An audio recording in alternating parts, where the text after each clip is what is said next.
This is Lili, an entrepreneur who owns a $5,000 per month business working entirely for herself. And my name is Simon Squibb, and I've been in business for over 35 years, with my most recent startup being valued at over $50 million. In this episode, Lili's going to explain the exact steps she took to quit her 9-to-5 and start her dream business. And I'm going to give her the steps she needs to take this business to $10,000 a month. And feel free to copy this blueprint. This is valuable no matter what stage you're at in building your dream. Let's go. Right, Lili, let's talk first quickly before we get into what you did and how you did it.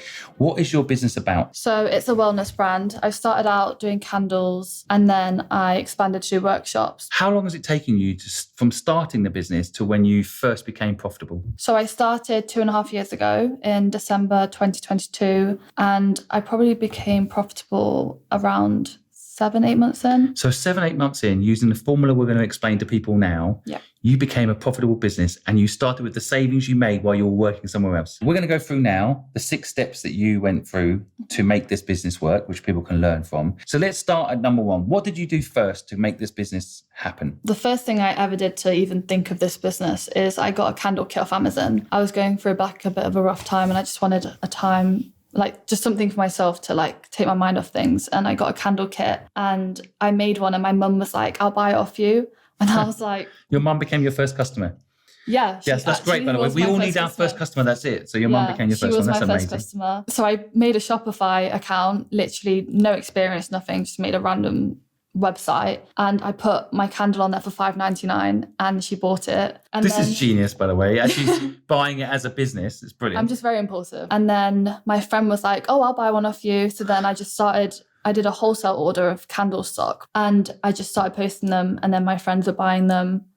And it literally just started from that. This straight away, this first lesson, let me translate it. It doesn't matter what business you're starting, you only need one client to get things going. So what happened next? So my local gym, I messaged them and I was like, do you mind if I do a pop-up store here? And I just messaged loads of places and they said yes. So then a month later, I went to my gym and did a pop-up store and I made £850 in one day. Wow. See, another great lesson in this is that when people if you said, oh, I want to open up a shop, people's instinct is to go and, raise big money on Dragon's Den and then go get a very high fixed cost location.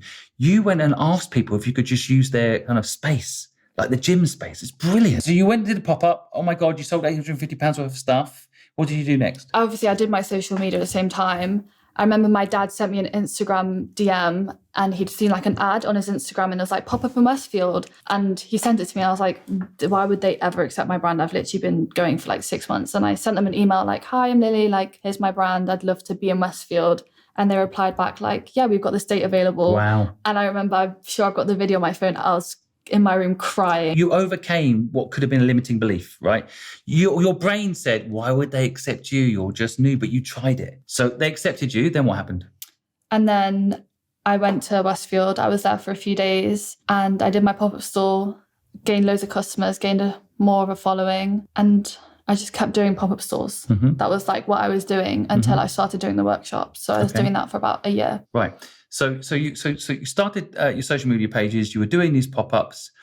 You were losing money though, still at this point, right? Is this 4 months, 5 months into the process? Yeah. And you're still losing money. You're starting to make money, but you're still overall cost-wise losing money, right? I was buying too much stock. I was getting excited. Okay. So this £400 budget got out of control. Way out of control. Right. And so you started buying more stock than you could sell. Yeah. And that ate your savings, which caused you a bit of a cash flow problem, right? Okay. So then what you started to learn to reduce the amount that you buy, which again, another great lesson, because a lot of people, they do that. They do buy 10,000 t-shirts and then they can't sell them. If they buy 1,000 t-shirts and sell them and you work out how to sell them, then you can order 5,000 and then sell those and learn how to sell them. But and this is where, okay, so he's not making money, but people like the product. What was the next thing you did? I kept doing my pop-up stores until I did a pop-up store once with someone and they were like, we should do a collab. And that would have been my first ever collab. And they have a cafe. And they said, you should do a candle making workshop. And I've never done a candle making workshop before with anyone. So I Googled what I'd need. I bought all the stuff and it was about 7 people. It was a really small workshop and I loved it. I just loved teaching people. That day changed my life. And that's when I started doing my workshops. So again, you said yes to an opportunity that some people might have said no to. Oh, workshops, I've never done that before. Yeah. Most people say no then. So entrepreneur-minded people, don't have to be entrepreneur instinct people, entrepreneur-minded people say, I'll try it. Then what happened? You realized you could charge for these workshops, and then tell us what the process for people to learn what happened next. So I realized that I'm making more profit from doing workshops. It's like over like 85% profit margins doing them. And I realized that's where my money is going to come in, and I need to focus more on workshops. So yeah, I've got a little studio in the back of my garden, which I did up. Okay, so people started coming to your home and doing workshops. Then what? And that's literally where I am now. So right. People are just coming and doing workshops. And you've just hired someone to help you, yeah. Right? And you've just paid yourself a healthy, finally a healthy salary, right? So pretty amazing. One of the things you put here is you've been using social media. Was there any sort of hack or anything you can teach people about your social media strategy? I think just be yourself. Love that. And I think also rejection is redirection. I don't mind getting rejected. Right. Oh God, great mental framework as well. Yeah. I'm just myself. Okay, so look, this is the framework you built to today. And I think a lot of people can learn how to build a business with just a little bit of savings and a little bit of guts and the right frame of mind. You can build a business where your salary is replaced by the business you love doing, and then no one can fire you, right? Only you can fire you now, right? And you're building a brand which has value. Lili started her dream business with £3,000 that she saved up while working at a care home. But I'm going to give you the chance today to win £15,000 to make your dream a reality and transform your business. I partnered with Adobe Express to create the ultimate pitch deck template that anyone can use to bring their idea to life. But first, you can pitch to me virtually from anywhere in the UK. All you need to do to be in with a chance of winning this money is submit your pitch deck on HelpBnk.com. The competition is open to anyone in the UK with a dream. Let me show you how to do the pitch deck. It's really simple. It's been designed to allow you to simply create exactly what investors want, what potential partners want. Luckily, with the Adobe Express Ultimate Pitch Deck that we have designed, this is made super clear, and you can remix the template to make it relevant to you. One way you could do this is using image generation to get your point across. You can use the generate image feature to do this. On slide 7, I want you to illustrate the size of the market opportunity. One way you could do this is using the charts and grids feature to create and customize graphs to illustrate your point. On slide 11, I want to hear more about you and your team. I used the remove background feature to edit the image to fit into my style. You can enter by creating your pitch deck using my template and entering via HelpBnk Adobe Locked Space. Using the password DreamWithAdobe, an independent panel will judge the best pitch deck, and one of you will win £15,000 and help to fund your dream. Full terms and conditions can be found in the HelpBnk Locked Space. Good luck. Let's talk now about what you want to do next. So there's 3 things you said you need my help with. Okay, so how to get partners, which I'm going to go through with you, concept scale, how to scale, and then community. I'm actually going to start with scale. Okay, because I think it's very important for people listening, and I think for you to maybe just explain, what does scale mean? Sometimes we build businesses, and I built 19 companies, okay? And I have in that journey realized that I don't want to personally build a big company anymore. I think I can build a big company by having, in my company, I've got 41 people full-time working on helping people with their dreams. Yeah. But I have 8 people that I work with, and those 8 people each have their own responsibility, and they can go off and build an even bigger team. So I know myself now. I'm not a very good manager. I'm visionary. I'm a leader, but I'm not a manager. But I learned a long time ago that scale can be a dangerous word because you can scale it into something that you don't personally want. What does scale mean to you is important to define. What does it mean to you? So I just want to have a place or a few places where people can come and create their own candles. I want like a wellness area, basically. Right. So you kind of want a wellness center. Yeah. And how many do you want? Like 5. Why 5? Just like a few in the main cities. I don't want to get overwhelmed with it at the moment. Right. But having 5 wellness centers will be quite an overwhelm. I think you want to ask yourself why. I tell you what, 5 physical wellness centers today, you want people to feel connected and so on. You might find, ironically, the community can deliver a lot of this. And these wellness centers don't have to be managed by you. It could be that you partner up with people that have spas, for example, and then you do a franchise as a concept, and you let each of these spas run this franchise, which does your wellness centers. So then you don't have to run them. You don't have to do rates, do the rent, fit it out, manage it. Now, of course, you can hire a manager. I would say 5 stores is maybe a bit small. You'd need to get to like 10, 15. Then you could hire someone to do all that running around, a manager of all the stores. 5 stores might be a bit tight. But I kind of think is that, like how you built the business to begin with, I think you should carry on. Can you instead work with every spa in Britain to open up a candle wellness center and workshop program so they make money in the spa? They'll know when their quiet times are, and you don't have to run it. You literally send them a kit, right, with your branding and your structure and your training video. And then, yeah, sure, maybe some of them you want to go along to, but you could have 100 of these operating every week. I've also thought of doing at-home candle making kits too, so that could also be part. Yeah, you go back to your roots, which is how you first got connected to this. My suggestion on scale for anyone listening and for you is to think about like what you want to do. So you, right? And think about your working day. So for me, I'm building a tech platform. I don't want to be building any tech. I don't even want to be involved in the tech development. I like to meet people and help them for real. Yeah. I like to make content that helps people at scale. And I want to be in the streets meeting people and understanding what they need. So maybe do this exercise for yourself too. Okay. Yeah, and figure out exactly what you want to do. And then figure out, okay, if you want to scale, you're going to probably need someone that understands wellness centers, and they're going to come in as your partner and they're going to run them. But I think much more scalable, my instinct is this kit partnership business with spas and then selling to consumers direct, as you say, kits. I think that'd be brilliant. So this scale conversation, once we understand your baseline, then helps you get partners, okay? Because partners are, let's say, I think co-founders, they're brands, and there's other influencers. So let's talk about how to get each of these. Getting a co-founder, I actually think you're at the stage where you should think about this. Every business I've ever had that's worked, I've had a co-founder. Someone that has exactly the opposite skills to me, same moral code, exactly the opposite skills. So personally, I'm not very good at accounts and finance.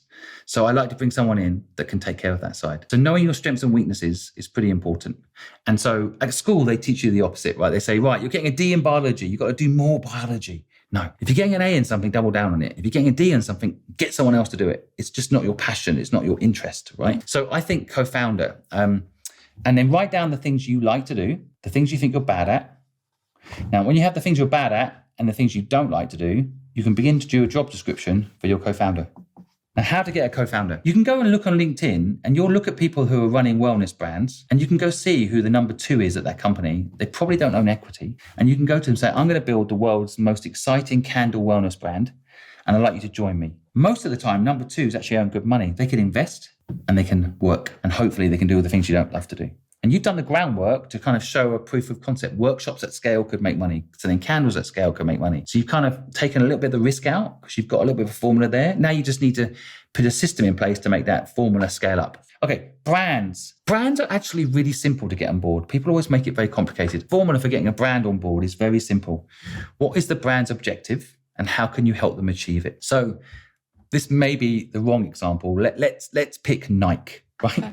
Nike could sell candles. Nike could do a promotion with candles. They could do, I'm sure they've got some relaxed range coming out. They're trying to compete with Lululemon, I'm sure, right? And they're like, we've got a relaxed yoga line coming out and we want everyone who buys our product to get a candle. So then they'll make branded Nike candles with you and then either sell them in the shop or give them away. And if you walk around, you'll see advertising. You'll see what all these brands are trying to achieve. And then, like you just said about approaching a Westfield, you just message them. Yeah. And you say, I see you're doing a yoga range. I want to help people relax while doing yoga. Would you like to do a partnership? And the worst thing is they'll say no. No, but they probably won't. Okay. Because they don't have the micro influence. They don't have the backstory you've got. And they're not in the candle business. They won't really want to do candles. Now, they might get into candles and buy you later. That's a whole different thing, right? But brands is very simple. You understand what they're trying to do, and then you reverse engineer what you have to offer to those brands. Any brands jumped in your mind? We can try and do a quick case study example. Lululemon. Well, exactly what I just said. Yeah. Lululemon. Interestingly enough, Lululemon, because they're doing yoga already, they should be doing it. Yeah. So that go to them. But what's interesting is if you can go to Nike, who aren't seen as yoga, right? And you can help them be more yoga. Yeah. You might actually get more money out of and more luck with brands like Nike. Now, if you can't get hold of the founder, then go to their marketing person. So like Gymshark, Ben Francis has founded Gymshark, very busy guy.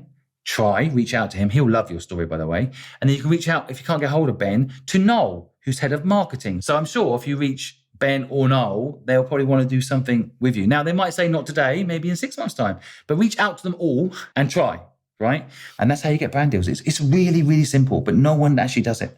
And then finally with influencers, I mean, every influencer is different. I believe with all my heart that influencers are the new big businesses. So influencers can launch businesses instantly with near zero marketing cost. It's already happening with Mr. Beast and chocolate business and all these YouTubers making brands that are launching and becoming big businesses. You know, Kim Kardashian launching Skims, Prime, exactly. But I think what not a lot of people are doing when they approach influencers, they're like, well, here's a candle.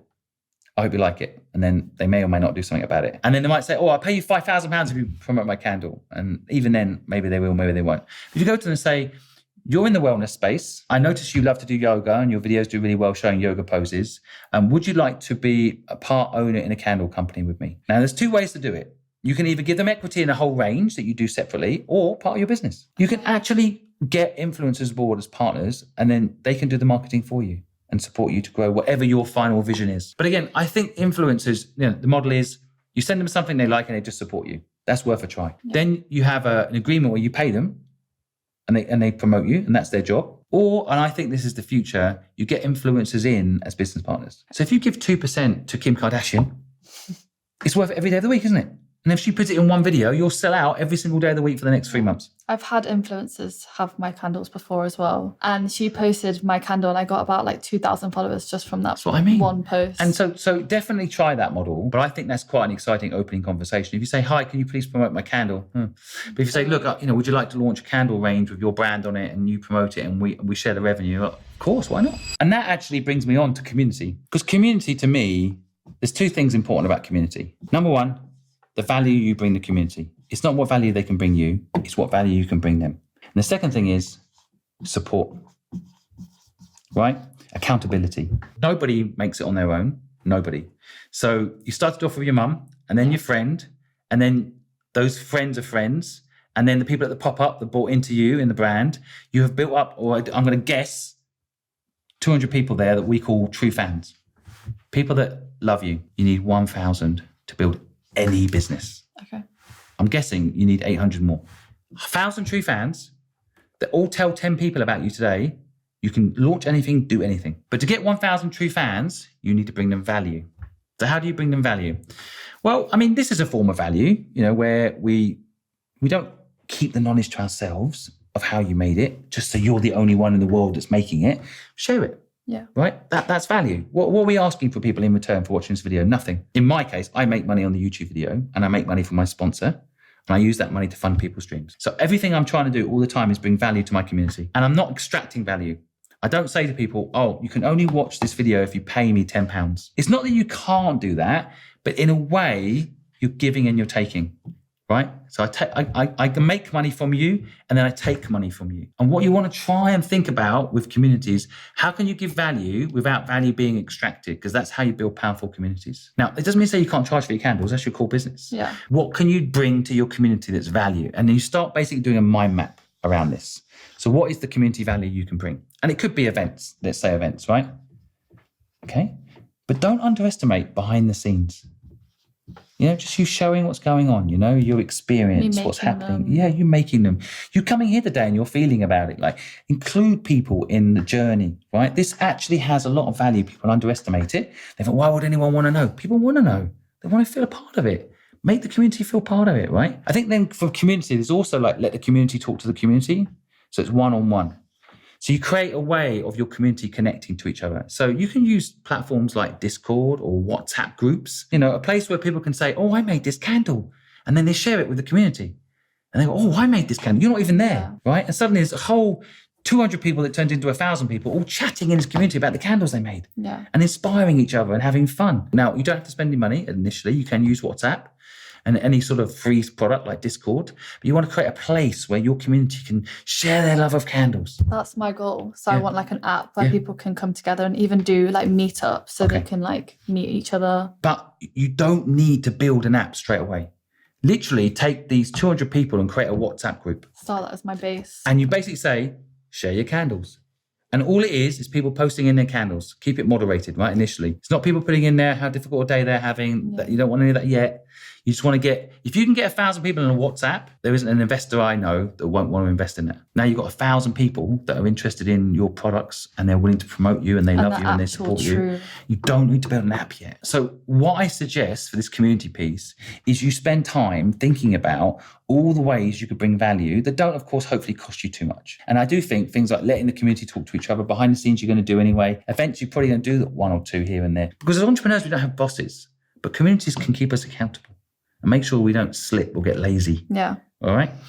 So that's my quick take on community. Useful? Very. I hope you guys got some value from this video. If you did, please hit the subscribe button or let us know in the comments if you have any questions. And please follow Lili if you want to be inspired. Thank you so much for listening. We're off to have some chicken now. Do you eat chicken? Yeah. Okay, good.